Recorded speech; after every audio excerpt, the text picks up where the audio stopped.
Mr. Bones.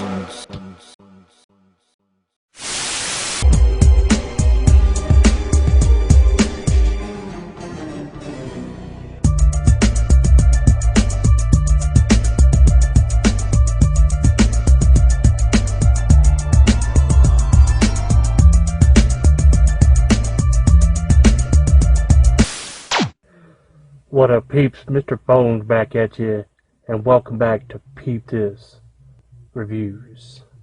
And what we're talking about is 1982's The Slayer, directed by J.S. Cardone and written by J.S. Cardone and Bill Ewing, starring Sarah Kendall as Kay, Frederick Flynn as Eric, Alan McRae as David, and Carol Cottonburk as Burke.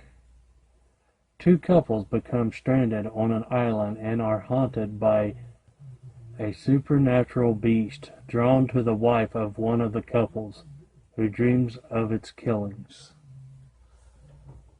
That was from IMDb. The back says, one of the most sought-after titles for slasher fans everywhere, The Slayer finally rises from the ashes of obscurity in brand new 4K transfer from arrowvideo.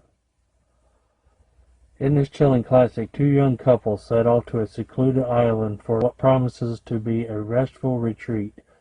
But the peace is short-lived as a storm begins to batter the island. Troubled artist Kay senses a malevolent presence in their midst, stalking them at every turn. Is she losing her mind, or are her childhood nightmares of a demonic assailant coming to terrifying life?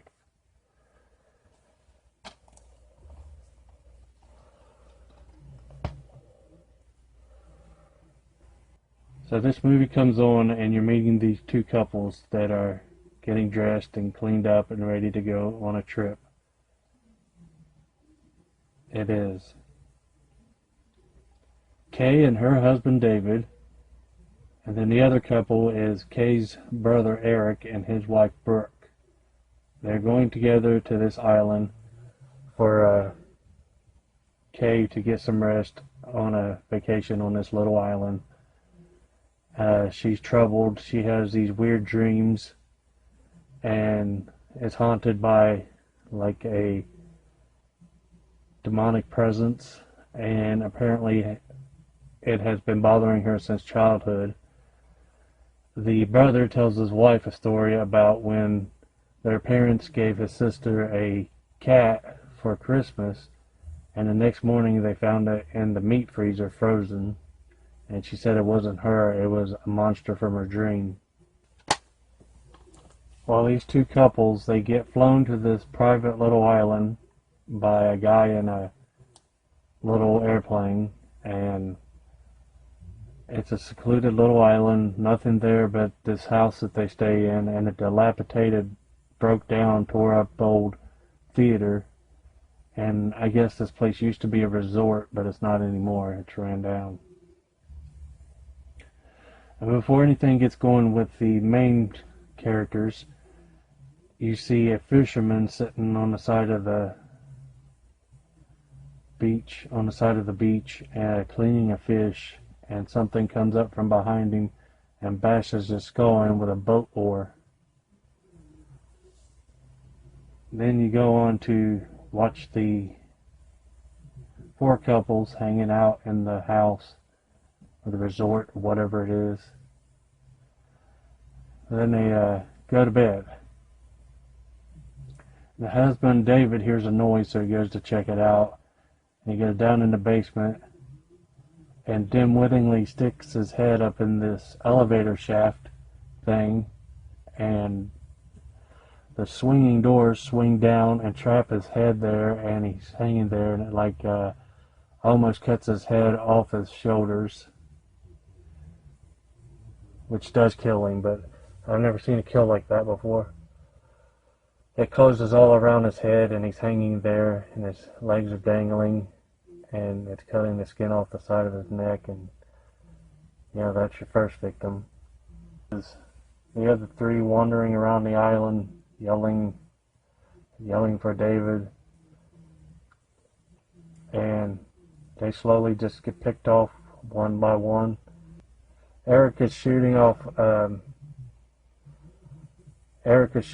flares, and he ran out, so he's looking for more in the boathouse, and he ends up getting fishing line wrapped around his neck and chokes him and drags him out to sea, out to the current.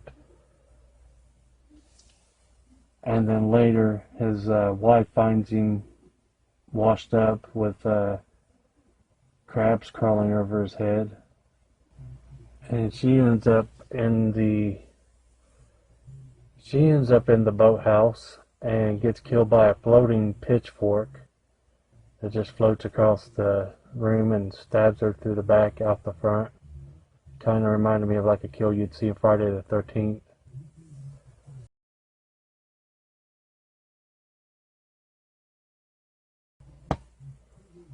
And spoiler alert, you don't see this cool monster that's on the cover here till the very end of the movie, where she's running around trying to escape stuff, and then the door opens and there's that monster, and then it goes off.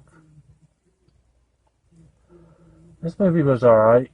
I didn't hate it, but I definitely didn't love it. It's kind of slow paced, and I really didn't understand what was going on. Like, if all this stuff was in her head, or if the island was haunted, or if she was haunted, kind of like Insidious, where they say your house is not haunted, your son is. I really couldn't figure that shit out. But it had some cool death scenes and cool effects, and the monster's cool, although you don't see him till the end. I'd say check it out. Anything's worth a watch once, so you can say you've seen it and see for yourself if you enjoy it. I'm sure there's people out there that enjoy it more than I did. It was a decent, cool little movie. And yeah, that's what I watched. Peace. My dick playing role games with my swing. I'll be Indiana Bones in the temple of Boom Tang.